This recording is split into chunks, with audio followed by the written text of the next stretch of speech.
2022, fasilitas pelayanan kesehatan wajib melakukan rekam medik secara elektronik. Arsip elektronik merupakan dokumen atau informasi yang disimpan dan dikelola dalam bentuk digital melalui sistem elektronik. Dalam pelayanan kesehatan, arsip elektronik digunakan untuk menyimpan data pasien secara aman, terintegrasi, dan mudah diakses oleh tenaga kesehatan yang berwenang, serta mendukung pelayanan kesehatan yang efektif dan efisien.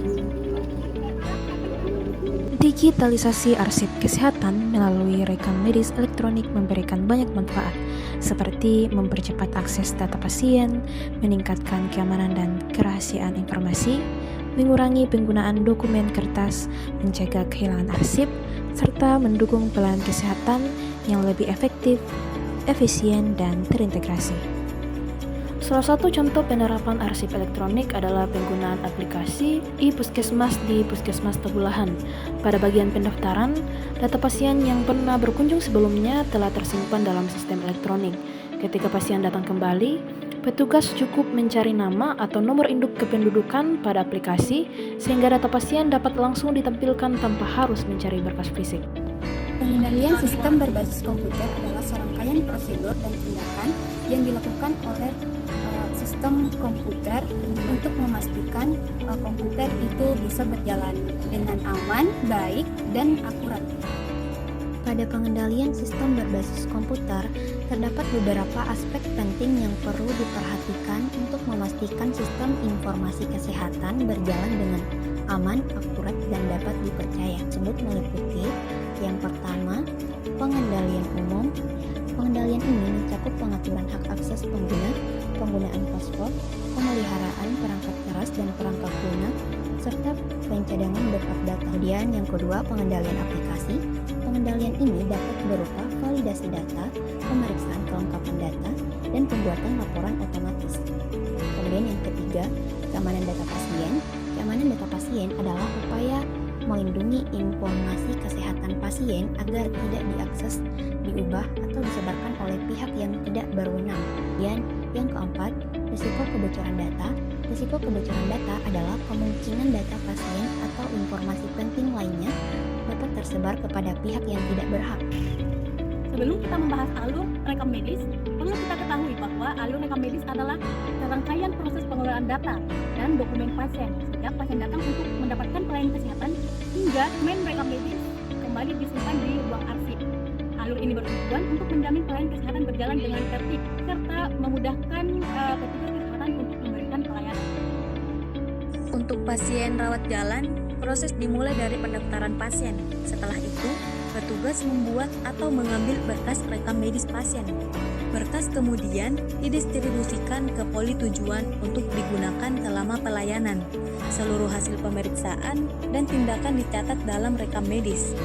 Pada pasien rawat inap, pasien terlebih dahulu didaftarkan sebagai pasien rawat inap.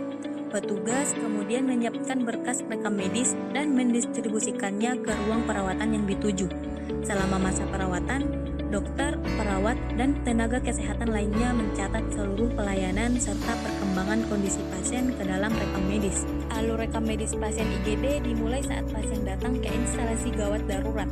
Petugas melakukan registrasi dan menyiapkan rekam medis pasien. Setelah pelayanan selesai, pasien dapat dipulangkan, dirujuk, atau dirawat inap. Berkas rekam medis kemudian dikembalikan ke unit rekam medis untuk diperiksa dan disimpan. Proses rekam medis dimulai dari registrasi pasien di loket pendaftaran. Selanjutnya, petugas membuat atau mengambil berkas rekam medis dan mendistribusikannya ke unit pelayanan. Selama pelayanan berlangsung, seluruh informasi medis pasien dicatat dalam rekam medis. Setelah pelayanan selesai, berkas dikembalikan ke unit rekam medis untuk diperiksa kelengkapannya dan kemudian disimpan kembali di ruang filing. Penamaan dan penomoran rekam medis merupakan sistem yang digunakan oleh petugas kesehatan untuk memberikan identitas yang jelas kepada setiap pasien. Sistem ini bertujuan agar data pasien dapat disimpan, dicatat, ditemukan kembali, dan dapat digunakan secara tepat tanpa terjadi kesalahan identitas. Penamaan berfokus pada pencatatan nama pasien secara benar dan konsisten, sedangkan penomoran berfokus pada pemberian nomor unit sebagai identitas rekam medis. Sistem penamaan pasien adalah cara yang digunakan fasilitas pelayanan kesehatan untuk menuliskan identitas pasien secara benar. Tujuan sistem penamaan pasien dalam rekam medis adalah untuk memastikan setiap pasien dapat diidentifikasi secara tepat dan unik, sehingga berkas rekam medis mudah ditemukan, tidak terjadi duplikasi data, dan riwayat medis pasien dapat digunakan secara berkesinambungan. Aturan penamaan pasien dalam rekam medis meliputi nama ditulis lengkap sesuai identitas resmi tanpa disingkat. Setiap kata diawali huruf kapital, gelar ditulis setelah nama agar pengurutan alfabet tetap akurat. Penulisan nama harus konsisten di setiap kunjungan untuk mencegah duplikasi berkas. Serta bayi yang belum memiliki nama resmi ditulis dengan format bayi nyonya diikuti nama ibu kandungnya. Jenis penomoran rekam medis yaitu sistem serial, sistem unit, dan sistem serial unit. Sistem serial memberikan nomor baru kepada pasien setiap kali berkunjung, sehingga satu pasien dapat memiliki banyak nomor dengan berkas tersebar di berbagai tempat. Kedua, sistem unit memberikan satu nomor tetap kepada pasien seumur hidup di fasilitas tersebut, sehingga seluruh riwayat medis terkumpul dalam satu berkas.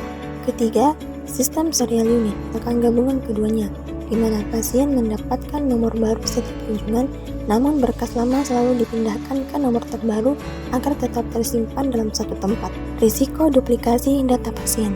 Duplikasi data pasien terjadi ketika satu pasien memiliki lebih dari satu nomor rekam medis dalam sistem yang sama. Kesalahan identifikasi pasien, yang dimana dapat menyebabkan dokter tidak mengetahui riwayat alergi atau obat sebelumnya, sehingga membahayakan keselamatan pasien.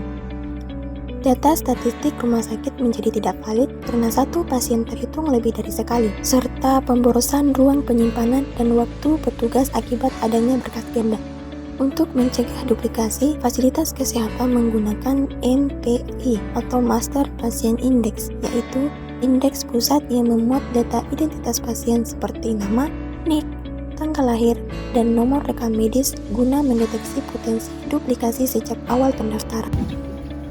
Retensi rekam medis bertujuan untuk mengelola arsip secara efektif dan efisien dengan menjaga ketersediaan informasi yang masih bernilai guna, mempermudah pencarian data, menghemat ruang penyimpanan, serta melindungi keamanan dan kerahasiaan data pasien. Selain itu, retensi juga menjadi dasar dalam menentukan rekam medis yang telah habis masa simpannya untuk dimusnahkan sesuai dengan ketentuan yang berlaku.